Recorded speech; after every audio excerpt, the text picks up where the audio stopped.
Hi, this is Emily Arias with my instructional plan. For my plan, I am formulating a real training process for my work. It's a discharge patient process and making phone calls to discharge patients. Unfortunately, at my work, we have about 3 weeks before we're ready to implement this plan, so I didn't have time to do this recording, actually teaching it to staff members. So I'm going to do it tonight as kind of a practice run with my husband as the student. So first I'll quick go over the lesson overview. So the title of the lesson is the discharge patient process and making phone calls to patients. So this lesson is meant to be a 1-hour training. I'm going to try and not make it an hour right now. I'm not sure if my camera would actually run for an hour, and just kind of get through the parts of how we would do it in a real training situation. This is for any staff at med-eligible services who would be learning to make phone calls to discharge patients. What we do at my work is call self-pay patients from the hospital and offer them different types of financial assistance.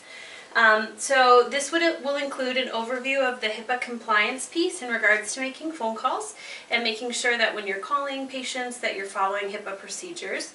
And then we have a specific SOP, standard operating procedure, that we use in regards to the steps to making these discharge patient phone calls, and that's kind of the true handbook, and so that will go along with this as well. And also covered will be just kind of a brief description of the workflow and the time frame process in which to do this. So the learning goals and objectives are, for one, to understand HIPAA compliance when calling patients, and HIPAA in regards to leaving voicemails, and then also HIPAA in regards to speaking to next of kin. So if you're calling a patient and having to talk with their spouse or their loved one or roommate, we're going to be talking about how you can communicate with them and what the rules around that are.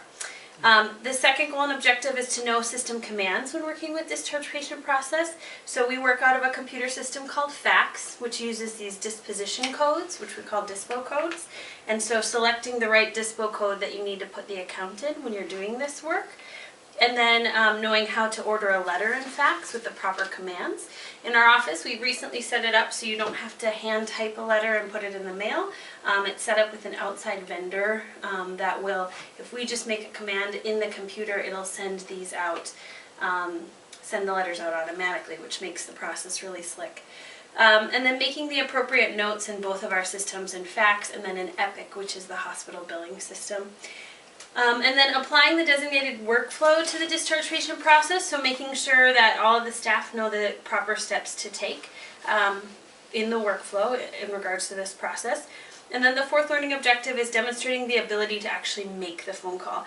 And that's the piece that I'm not going to cover here in depth. My idea for this training is that we do 1 hour going through sort of the bookwork and the PowerPoint presentation. Then I schedule a training a few days later probably, where a trainer sits down with the representatives being trained, and we have a conference call, like a big phone that sits in the middle of the table as a speakerphone, and the trainer will make outgoing phone calls to a bunch of discharged patients, and the trainees can just listen into those phone calls and hear how that process goes. So roughly an hour of that. And then scheduling another few days later, individual times where each of the trainees can sit with the trainer in the conference call room and do the same thing, where they dial out and make the outgoing phone calls themselves, and the trainer can just listen kind of over their shoulder.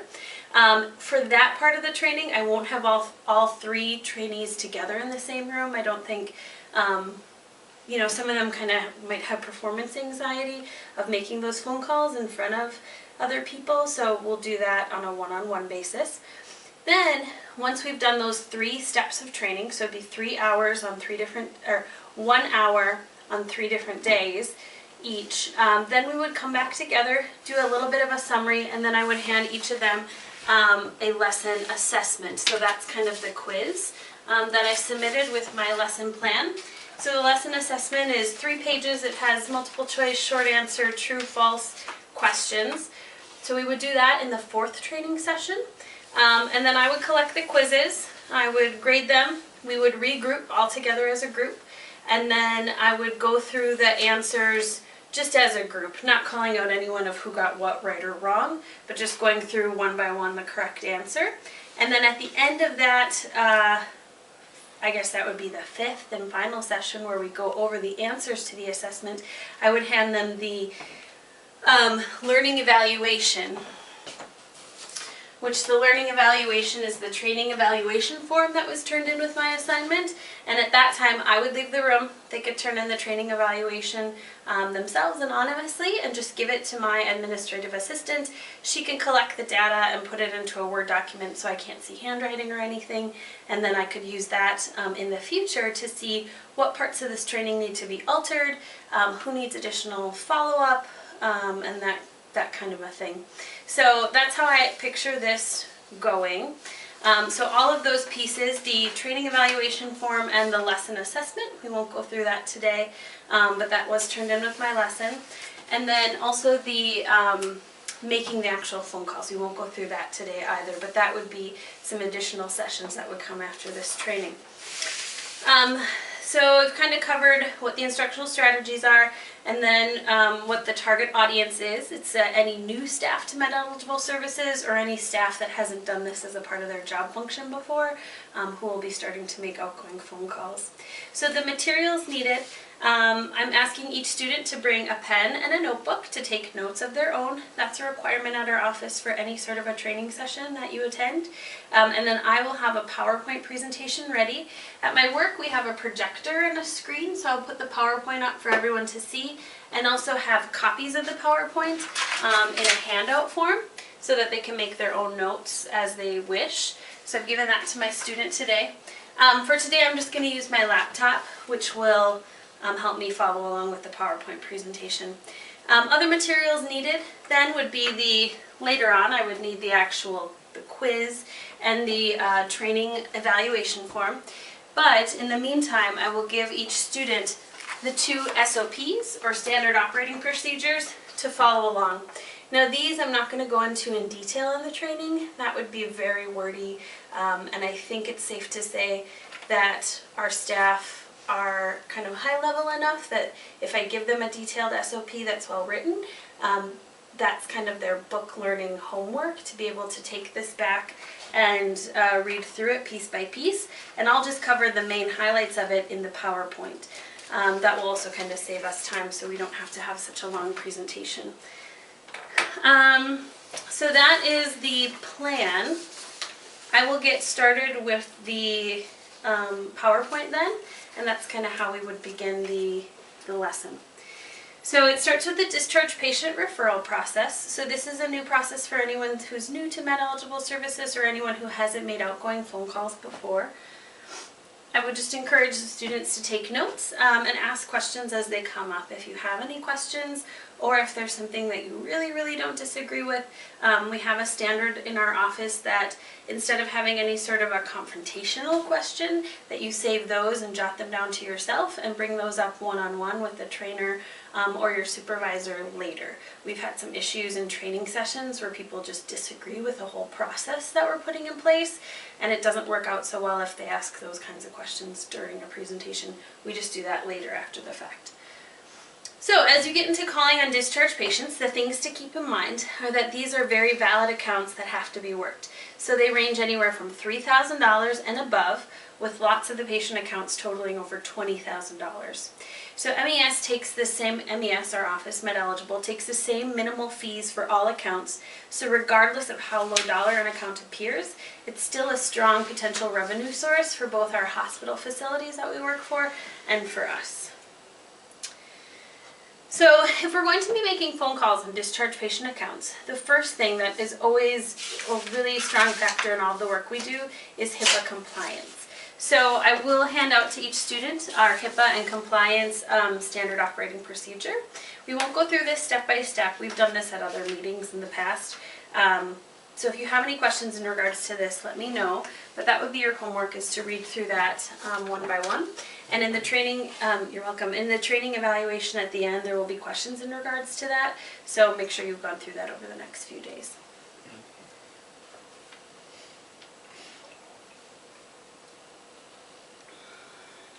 Overall, the highlights of the HIPAA compliance are to understand that we can't release information to next of kin or to any sort of where my copy went?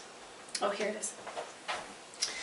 So when you're leaving a voicemail, we always leave a very standard voicemail so that we're not releasing information to someone who maybe shouldn't hear it. It's one thing when you send a letter in the mail, you know that if I put John Smith on a letter, legally only John Smith can open that letter. So we're covered under HIPAA when we put lots of detail in our letters. And know that we do send out a lot of letters, so you don't need to feel like all your detail needs to go in your voicemail message. We have a very standard voicemail message, so if you are making phone calls and you get any sort of a voicemail, you should say, "Hello, my name is Jane or Louise, and I'm calling from Med-Eligible Services. This message is for John Smith. Please return my call at 612-262-585, whatever." And so that is it. Don't say anything else. Don't say anything about this is in regards to your hospital bills or this is in regards to your application for Medicaid. None of that. Just really drill it into your head and make it a habit to say, "Hello, my name is Louise. I'm calling from Med-Eligible. This message is for John Smith. Please return my call at the following number." That's it. Then if someone answers the phone who's not the patient, so if just their roommate answers the phone or their brother or sister or their mom or dad or something, you would just want to say, "Hi, I'm trying to contact so-and-so," like John Smith. You're listed as an additional contact person, or do you happen to know where they're at? Could you pass a message on for them? If they ask you what it's in regards to, you can just say, "I can't disclose that information as I can only release information to him or her. If you could just have them give me a call back." And that's all outlined in this SOP. So just keeping things really vague and not really identifying what we're doing in the medical field and financially for the patient. The next thing, once you've made your initial phone calls, you're working the account in our computer system in fax, and you need to change the disposition code then. And so there is an entire workflow in the discharge patient process, SOP, the standard operating procedure. So that is your second piece of homework, to read that and go through that in detail. That lists all of the dispo codes that should be used. But initially, after you make your first contact attempt, you will put it into dispo code 2051. That's the first one that you need to know. 2051 means first call has been made. And when you put it into 2051 in the system, it'll automatically send out the first contact letter. So always our goal is to make the call first, and then you change the dispo code to 2051, and then the contact letter goes out after that. For high dollar accounts, anything over $5,000, we use a different dispo code series, that's 2064. The other specialists in our office do that work, and so we're not going to get into that in detail. For the work that you guys are doing and these low dollar discharge accounts, it's just always going to be the 2050 series. And once you put it into that, once you read the SOP, you'll see that it just rolls into the additional dispo codes after that. Casework steps. So again, going back to the same discharge patient SOP, in summary, for the accounts under 5,000, which are what you guys will be working, your first step is make a phone call, and then 3 letters go out right after that, and the computer does those automatically. So you make your first phone call, make sure it's HIPAA compliant. That dispo code 2051 will send out letter 1. After about 2 weeks, the computer will automatically roll it to send out letter 2, and in another 30 days it'll send out letter 3, and eventually at day 60 the account would then close if the patient hasn't called us back. To close an account, you update, so when you get to day 60 and you have these accounts that are ready to be closed, you want to update all the dollar amounts on the accounts in fax, and then use dispo code 2600. That's for closing accounts. Make notes in both systems, in Excelian and in Epic, and in fax, and say, patient has not responded to 3 contact attempts, no active insurance found, file to close. And then that would resolve the account. If you have an approval, you can just follow that like any standard approval, noting both of your systems and transferring it to the approval work queue. That's a separate process that we do a separate training on. If you ever have questions on approvals, you can see the approval specialist in regards to that. All of you do that currently in your job function now, so there's nothing changing about that. Reviewing accounts under 5,000. So this is just giving an example of how it would work. So on January 7th, your initial phone call and letter would be sent. On February 4th, the second letter would be sent. On February 15th, the third and final letter would be sent. And on March 1st, the case would be closed. So that resolves all of our accounts within 60 days. Our hospitals request that. They don't want us holding things up from collections more than 60 days. So it's important that this process happens in a really timely fashion. So if you have any questions in regards to this process as you start doing it live and in person, you can see your team lead first. For all of you guys, the team lead would be Gudrun or Karen Parkis. And then if they can't help you or if they're not around, you could see me as your supervisor with questions, or if you have ideas about this process, we're always open to that. So what we'll leave you with then for the next time that we meet is to read through both of those procedures. Highlight anything that stands out to you. You can bring questions to our next session about that in particular. And then we will start, we'll meet together again on about Wednesday. I'll send out an invitation and you guys will sit in this room with a conference call, and Chris, the trainer, she will make outgoing calls for an hour to patients, and you guys can just listen in and hear how that goes. And then we'll schedule another training for Wednesday for an hour. And each of you will have your own individual hour with Chris, where she has a list of files, and she has you make the phone call, and she'll listen in and give you feedback, and then you'll pop into the computer system and make notes to see if that process is flowing for you. Then we'll meet again next Monday, and I'll give you the assessment. So it's a little bit of a quiz. It's 3 pages, multiple choice, true, false, and short answer. So we'll see what you really retained.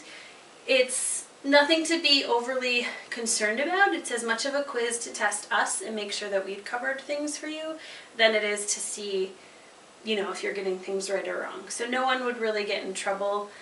You're the trainee in this situation. You don't need to feel like if you failed a quiz that any part of your job is at jeopardy. It just helps us understand where we might need to circle back with you and do a little more training individually.